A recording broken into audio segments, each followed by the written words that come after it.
I still remember the day my daughter was born. I held her in my arms and promised I'd always protect her. I just never imagined I'd need protection from her silence 3 weeks before her wedding.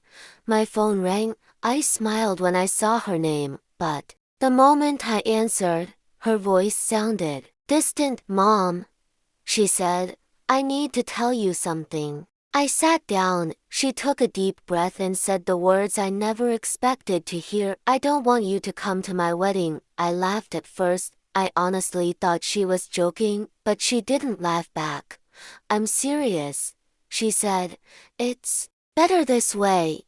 My heart sank. "Better for who?" I asked. "For everyone," she replied quickly. "Let's not make this a big deal." She hung up before I could ask anything else. I stared at my phone for a long time. No explanation, no argument, no emotion, just rejection.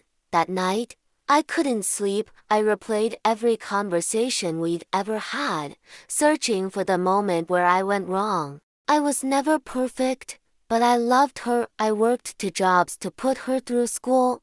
I skipped meals so she wouldn't have to.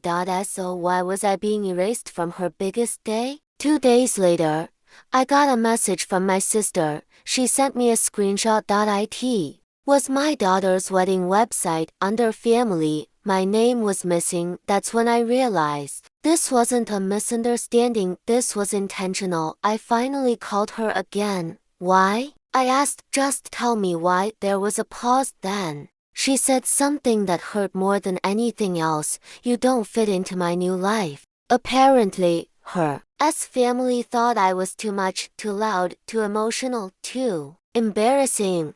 They came from money, big houses, private schools, and me? I was just a single mom who worked retail and still drove an old car, she said. They wanted a clean image, and she chose them. I didn't cry, not in front of her.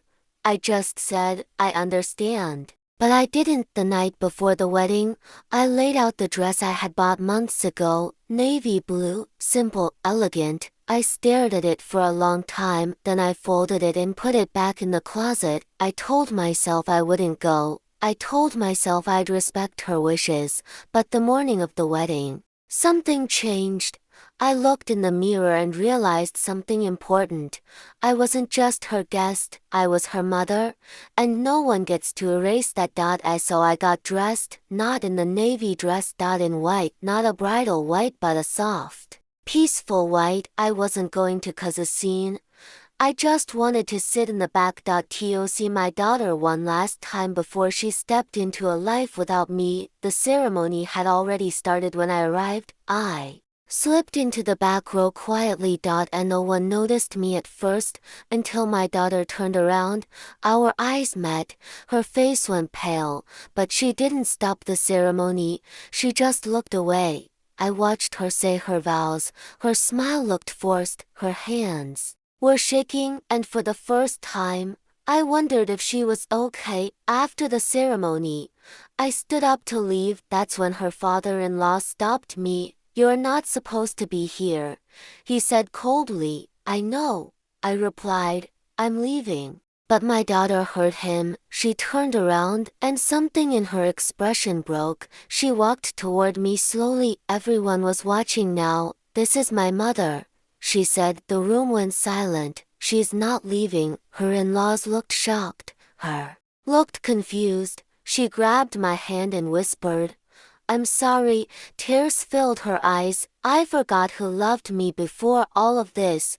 Later that night, she told me the truth. She had been suffocating under expectations, trying to be someone she wasn't, and pushing me away felt easier than disappointing them. But seeing me there standing quietly, without anger, reminded her who she really was. I didn't stay for the reception.